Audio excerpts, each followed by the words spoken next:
The class of the Mandela Washington Fellowship program just returned to Africa after harnessing their skills in civic leadership, public management, and entrepreneurship. U.S. President Barack Obama addressed the Mandela Fellows as part of the Young African Leaders Initiative, which he started nearly 6 years ago. Welcoming the U.S. President to the podium, Emmanuel Odama from Uganda echoed the feelings of most Yali Fellows about their newfound source of inspiration. One of the greatest and very hardest decisions I had to make in life after doing my college degree was either to go and work in the village with the community that sent me to school, or to remain in the city and find something to do in the city. Passionate about the need to see members of my community, their livelihoods improved, I decided to take a job in the village setting.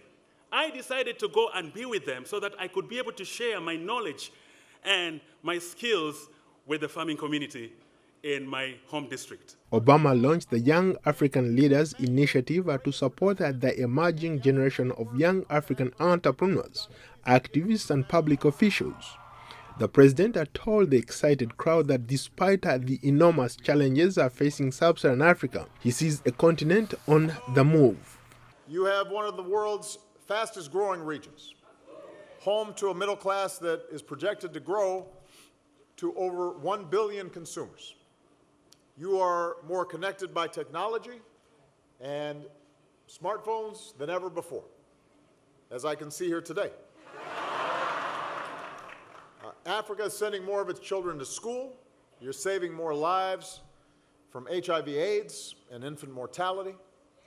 And while there's still more work to do to address these challenges, today's Africa is a place of unprecedented prosperity and opportunity.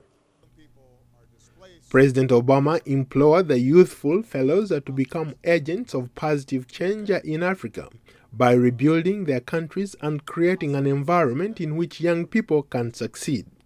The president said the U.S. partnership with Africa is a two-way street. As so many Africans have told me, you want trade, not aid. Trade that supports jobs and growth. So we've been working to boost exports with Africa. We're working to promote good governance and human rights, to advance security, to help feed families. Earlier today, I signed a new executive order so that we're doing even more to support American companies that are interested in doing business in Africa.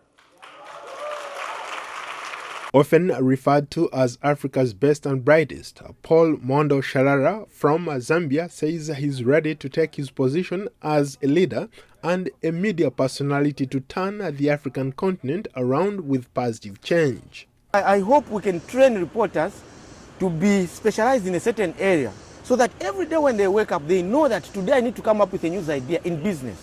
Tomorrow I need to come up with an idea in court if I'm doing court news. So through doing that specialized training, I hope we can have a specialized media in Zambia so that reporters do not report from an ignorant point of view. Because you can send someone to court who doesn't know court procedure. The magistrate mentions subpoena. They don't know what subpoena is.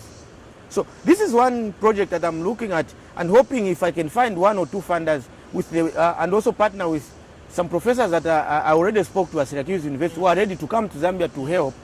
If we can bring professionalism and ethical reporting to my country. Pearl Atuhaire is a fellow from Uganda. She says the program has certainly motivated her to achieve her goal. It is a profound program. It is challenging because it's like a roller coaster. We work so hard. Yeah, we go through trainings and all that. But then it is also fulfilling because the skills and the the knowledge that we have got in this training is really, really amazing. And every young person out there would just, if they should just apply for this program and be on it, because the skills you will get are not something normal, it's something that is life-changing. And I believe that the skills that I've got as a leader, I'm going to take them back home, use them in my, project that I'm working on, and also share with my peers to, for us to become better leaders. Mixon Faluweki from Malawi is one of these young entrepreneurs who received a Mandela Washington Fellowship. and also won a $25,000 grant for his innovation, the Padoka Charger. At the moment, we have developed the prototype. So this prototype is a solar powered and it's also a bicycle powered power bank which has got a flashlight. So users can, like cyclists, they just put that on their bicycle and they'll be able to light the way. They'll also be able to store some power and then use it for charging mobile phones. Yeah, and they can also even unplug it and then use it for lighting at home. Yeah, so with this technology, when I came here and they were asked to submit applications for various projects which we think can benefit our countries, our local populations, I thought of presenting the project. So when I presented it, the project for the grant, I won. So I'm one of the 50 young African leaders under the business and entrepreneurship track who have won the grant, which is up to 25,000 United States dollars. George William Bakka, another fellow from Uganda, says the networking, the experiences from this Yali Fellowship will take his startup Angels initiative to new heights. This program came at a very great time when we are kind of pivoting from being large-scale enterprise development focused on one aspect, which is finance, right? Because we noticed that all the entrepreneurs we actually met, one of them, their biggest challenge was actually finance, not necessarily the place to work from. So what we are doing is we've launched a credit exchange. It's called Pata Center, that basically allows folks to lend to these businesses. Right? So, and I've had a very great 6 weeks here to kind of think critically, you know, around how do we build that into a scalable venture that can actually impact lots of entrepreneurs within my own country, but also East Africa at large. So what I can say is that we shan't be only impacting 54 companies as we used to do, but actually being able to finance as many other thousands if we can for the next few years. Litha Mpondwana from South Africa uses media as a platform to address the youth unemployment and bring about change in his community. I see myself as playing multiple roles in the industry. There's my primary job where I work for a big media company, which of course I'm going to try and push this, try and push this emphasis on introducing new voices, tackling topics from a deeper angle, and just going full circle in terms of the kinds of topics we cover on our shows. But also my personal projects where I'm very involved in community media, where I want to advance how community members communicate with each other. I think I've got here the groundwork to apply back home, just to galvanize community members to start to tell their own stories, just so that they can also participate on the public sphere and the national agenda. Rashida Nakabuga, a fellow from Uganda, runs a startup that is focused on empowering women and small farmers. I'm basically looking at how do we interest the youth? How do we build the passion of the youth to see that agriculture is a viable business? Maybe they're not knowledgeable enough to know where do we make money. Of course, when you look at the coffee value chain, the chain is so big and there are many players, but there are some parts where they can really make money. For example, there are a couple of youth who have looked at developing IT programs, that's providing a service. They can also look at developing nurseries, for example. So some of those things are good. And I'm looking at the partnerships of how can we incubate these youth. We have lots of youth that come out of the universities. They have done agriculture or agronomy or agribusiness, but they do not have that passion to work in the agriculture sector. So if we really look at building their skills practically, rather than looking at the theoretical part of it, it will make Africa thrive. Besides the Yali regional centers, President Obama announced that new facilities will be opened to empower young Africans. So what I'm telling the young people, I've gotten a chance to come here. I want them to believe and get together in doing things in the community, the little things you do in the community, like what we are doing in our Rotary Club. Simple things which you get you together and do projects together which makes you change something in your community is what we can do, and we see our country getting better and better with time. Mandela Mwanza, a fellow from Malawi and a hip-hop artist, could not agree more.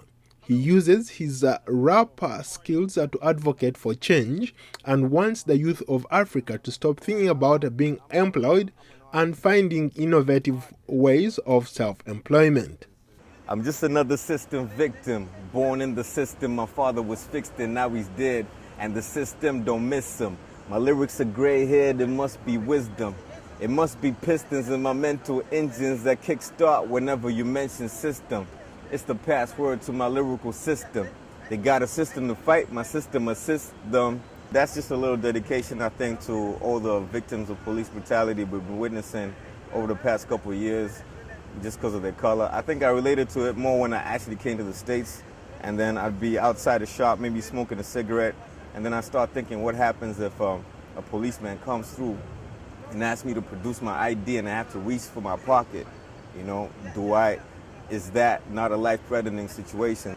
This is for community blocks that get robbed every day by community cops. Instead of communities protected by cops, they got immunity protecting cops. Look out for gunshots, the license to kill, the license to steal, but my license is skill. The feeling that I feel makes every bar real. Aiming about the law lawyer with the rap deal.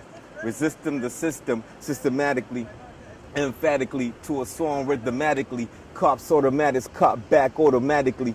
Third eye capture victory photographically.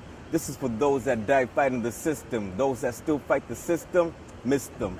Rest in peace to all the victims, their families. I really feel for you. I also feel for the police officers and the families who have been dying off the repercussions. It's never a good thing to see. We're all people. We're all the same. We all want to live. We all want to breathe. We all want to be free. We all want justice, so I hope everybody gets it. Picture with you. Thanks very much, President. So I believe that we are going to be one of the biggest cities in 10 years to come. Gulu is great. Part of being a lawyer is to serve the people. Is to use your knowledge that you have gotten to help people who do not have the power to do so. So that is one thing that has helped me, that has driven me to do the work that I do. But secondly, I feel like there's no point in me being successful when I cannot do anything for my people. So I feel like success, which is not reflected in the community, is equal to failure, because then who are the people who are going to collaborate with me? And if I have a business, who are the people who are going to buy stuff from me? So I need to be able to pull my community up as well as myself so that we can move forward together. Driciru Favourite, President Obama's speech struck a chord among the Mandela Washington Fellows. This is a lifetime opportunity for me, which is going to change my life forever. I believe, because I've learned so much too much, even more than what I needed to know. It has helped me, and it's going to change my business too, because one aspect I've picked some about this whole thing from my colleagues and from my lecturers, servant leadership. They're trying to teach us it's not just about making profits in business, it's about changing the lives of the people you're trying to serve, the clients, the social impact of your venture, of your business to the clients. And that's something I'd never thought of. I was so much about my profits, how to get my profits, but now it is going to change the trend of my business now, I believe. This year's summit featured a congressional forum, an expo with more than 1,000 organizations engaged in Africa, and town hall meetings with President Obama. So tell me a little bit about your experience here in America so far. The entire experience has overbeaten my expectations. First one, as a starting up entrepreneur or business person, the number one takeaway is the global approach of American business people. Anyone here who's starting up a business, they are thinking about a customer in China, in Brazil, on the continent, in any country from Africa, even in New Zealand, Australia. I came in with this mentality that I think I share with some colleagues back home. When we are starting up businesses, we are only thinking of Kampala as the marketplace, or Uganda, not even across borders to sell in Kenya. So it has really impacted on my mindset, think about my business being a global business. Paul Ndiho reporting for the Africa Innovation and Technology Channel.